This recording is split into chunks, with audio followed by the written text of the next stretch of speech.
So on the front, we've got your two 9 kilo gas tanks, which stands filled up for you in the pre-delivery. You've also got your gas regulator here. So you want to point to the tank you want to use, turn that one on, then you're good to go. For travel, you have this one in the center and the gas tanks are off. Okay, you've got a nice little stone guard here. All right, so just down the bottom here, we've got your little external A-frame tap. That'll run off your mains pressure as well as your pump. You've got a nice little stone guard there for it as well. All right guys, moving around, you've got your tunnel boot hatch. So to open this one, you pop these up, twist these 90 degrees, pull it down. We always bring this down nice and carefully because these are plastic hinges across here. You've got a nice LED light up here. VIN plate is on the door side. You've got the brake safe down the other end there. Yeah, that's it. So we put this one back up.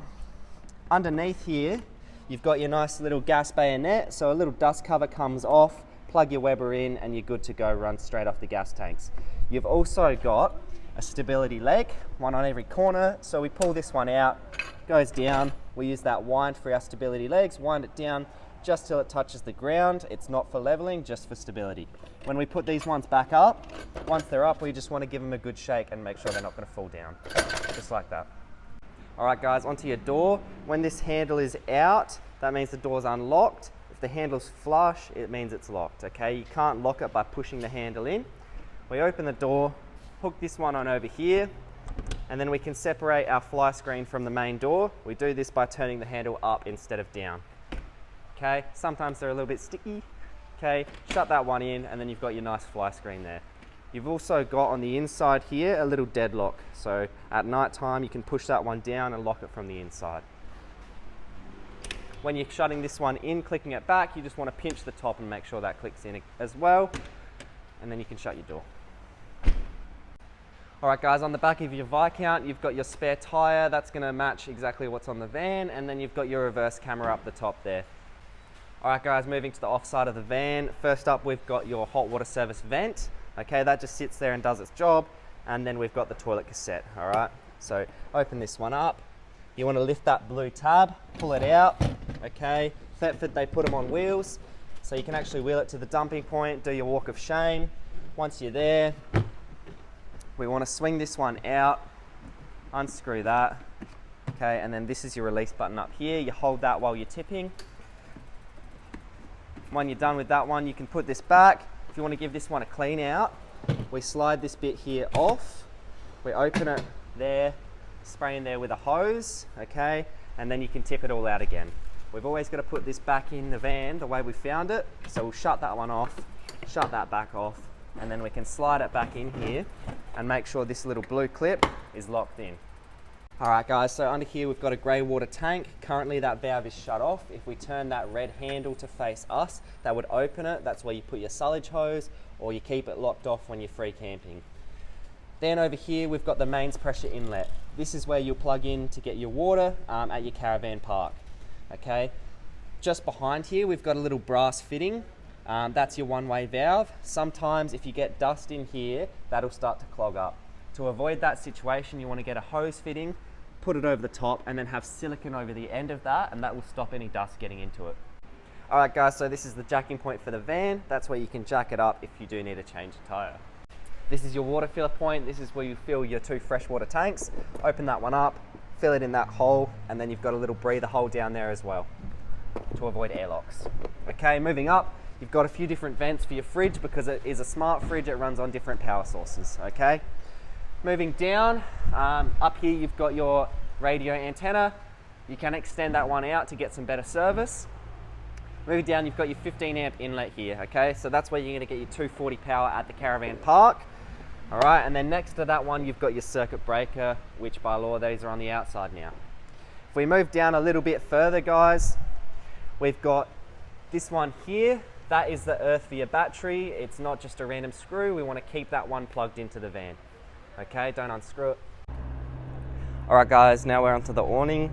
So first thing you're gonna wanna do is unlock the travel lock. So we pull that one out. I'll show you that one again. So just pull it out like that. And we're gonna go down here and we're gonna loosen this nut. Just till it's loose, we don't wanna back it off the whole way. Next, you're gonna do that on the other side, which I've already done, prepared it earlier. Okay, then you're gonna wanna pull out your awning stick, which should be in your tunnel boot. it'll look something like this. Okay, then we go down to the back side of the van. There'll be a little switch up the top there. You use your awning stick to pull that one down, just like that. Okay, from here we're ready to pull the awning out. You can use your stick if you want, hook it in the loop, and then we pull.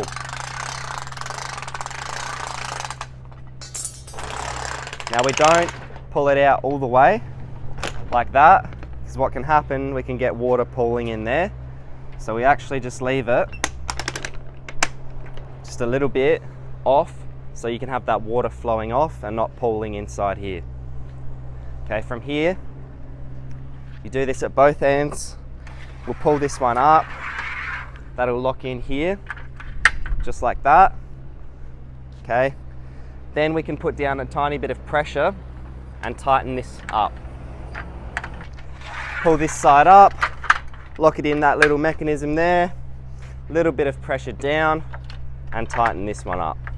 Okay, from here we've got two different ways we can set the awning up. One way is we extend these poles all the way out and just leave it locked into the van. That's the quickest and easiest way.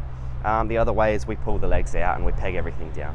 So the first one, from here we'll pull this one up and out. If I let go of this handle anywhere, it'll lock in along the tracks. Okay, so we go out, lock that in, we go down the other end,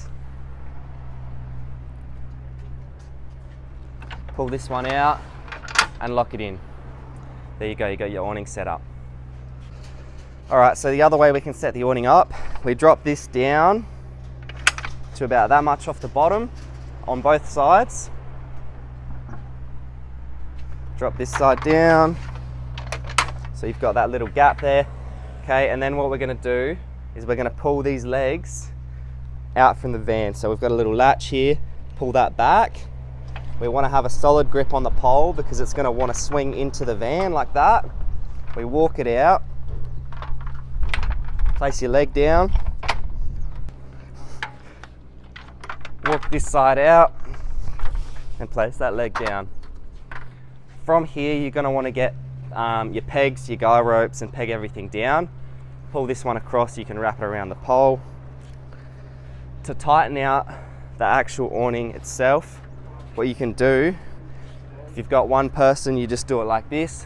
Push here, loosen, push it out and tighten to make that nice and tight. If you've got two people, you can use some teamwork. When we're ready to pack it up, it's pretty much exactly how we set it up, but just in reverse. So we're gonna walk these legs in, lock it into that little point, you just push it in like that. Do that on both ends. Walk this one in, lock it. From here we can loosen this one up the top, lefty loosey. Okay, and then we can bring this down. So you push down, that will allow this to slide all the way down. Okay, from there, we bring this all the way to the bottom. Exact same down this end, we can loosen this one, press that little button, slide it all the way down, and then slide this one down. From here, I always like to line this little rope up with the door, so you can use the step when putting it up. We pull it down a little bit, flick that up, and then we can start walking it in. Walk it in. Use the step if you're short like me. And then from here, we'll go to each end, lock it, and we're tightening this one up. Okay, do that at both ends, and then you're good to go. All right guys, onto the hookup now. So what you're gonna wanna do is pull your car up to the hitch. You're gonna wanna make sure you've got plenty of clearance so you can get your ball or the pin. In this case, we've got a DO35 underneath the hitch. Okay, so once we've lined it up, we can wind it down, all right, all the way, take all the weight onto the car. We can lock our DO35 in by pressing this button, and that will lock it in. All right guys, just to show you over here, we've got a standard ball hitch. So it's the same principles. You're gonna line it up, you're gonna wind it down onto that ball, And then to lock it in, this is how we do it here. You drop that down, you can put a little pin through there to stop that coming off. And that's pretty much everything is the same. Okay. From there, we'll go ahead and take off our jockey wheel.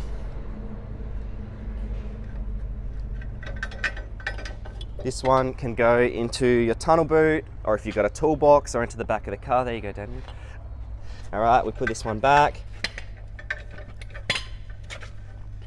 We want to do this nice and tight, so it's not going to come off.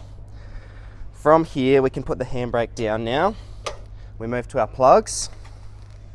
Okay, in this case, we've got 3. We've got your 12 pin, which is going to do your lights and whatnot, and your fridge. That's this one. The Gray Anderson plug is going to charge your battery while you're driving. And then we've got our reverse camera as well. That's going to run straight through to your monitor and show you what's going on behind you.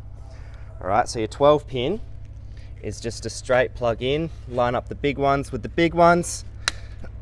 Okay, same as your Gray Anderson plug. That one plugs straight in. And now with the reverse camera, you're going to want to line up this little groove just there. Okay, with the little arrow, we'll line it up with the groove on the inside, plug it in, and then you screw it on. Next up, we want to get these chains onto the car. You've got kind of 2 options here. You can do what Dad's done with these hooks, or most commonly you can just use some D-shackles. All right, so we're going to pull the chains out, making sure we're always crossing our chains over as they are. And you're using the D-shackle to link up your chain with your car. Hook it in, D-shackle goes on, and screw it in nice and tight. All right, so we've got our chains on. Next up, we're going to want to put our brake safe on. So this one goes on to metal, okay, not on your D-shackle, not on your chains. Okay, solid metal. I always put it behind the D-shackle. That's going to pull that pin. If you haven't crossed your chains, you haven't put your hitch on properly, the car comes separate from the van. Pull that pin and apply the brakes on the van. Next thing I always do is, I think this is a good time to just check. We've got our gas regulator in the center and we're turning both of our tanks off. Okay. From here, you're ready to go. You can take your van and go enjoy some lovely holidays.